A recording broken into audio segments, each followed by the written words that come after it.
পাশের বস্তির লক্ষ্মী নিয়মিত মার খায় বরের কাছে। লক্ষ্মীর মুখ ছোটে, বরের হাত কালশিটে। 10 তলা বিল্ডিং, 5 তলার অমুকদা বৌদিকে বাপের বাড়ি পাঠিয়েছে ঘাড় ধাক্কা দিয়ে। পণের টাকা মেটায়নি শ্বশুর। এগুলো নিয়মিত, রোজকার, কিন্তু জানা যায়। কিছু জানা যায় না। আর সমুদ্র হিমাচল আজীবন। উইমেন এম্পাওয়ারমেন্ট শোনেনি অনেকেই। নাতনির মুখে নুন দিয়েছে ঠাকুমা, কেঁপে যায় লোক।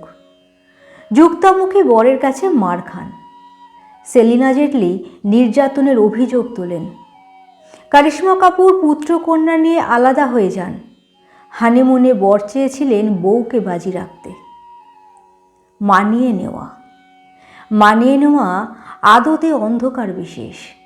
কখনো চোখের নিচে, কখনো সারা মুখে, কখনো শরীরের শিরায় শিরায়। গলা তুলতে হয়।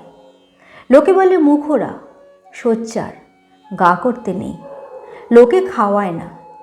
প্রবাদ আছে, ভাত দেবার মুরত নেই, কিল মারার গোসাই। অন্ধকার শুধু নিম্নবিত্ত পরিবারে নেই। পিতৃতান্ত্রিক মনোভাবে আর তাতে সুন্দরভাবে মদত দেন পরিবারের অনেক নারী। আমরাও তো সহ্য করেছি, মার খেয়েছি, তুইও খা। না, এরকম উপদেশ দেওয়ার ইচ্ছে নেই। অসংখ্য ঘটনা দেখি, প্রতিবাদ করি। প্রিয়তা অর্জনের চেষ্টা করি না। যদি আমার সঙ্গে অন্যায় হয়, গলা তুলতে হয়।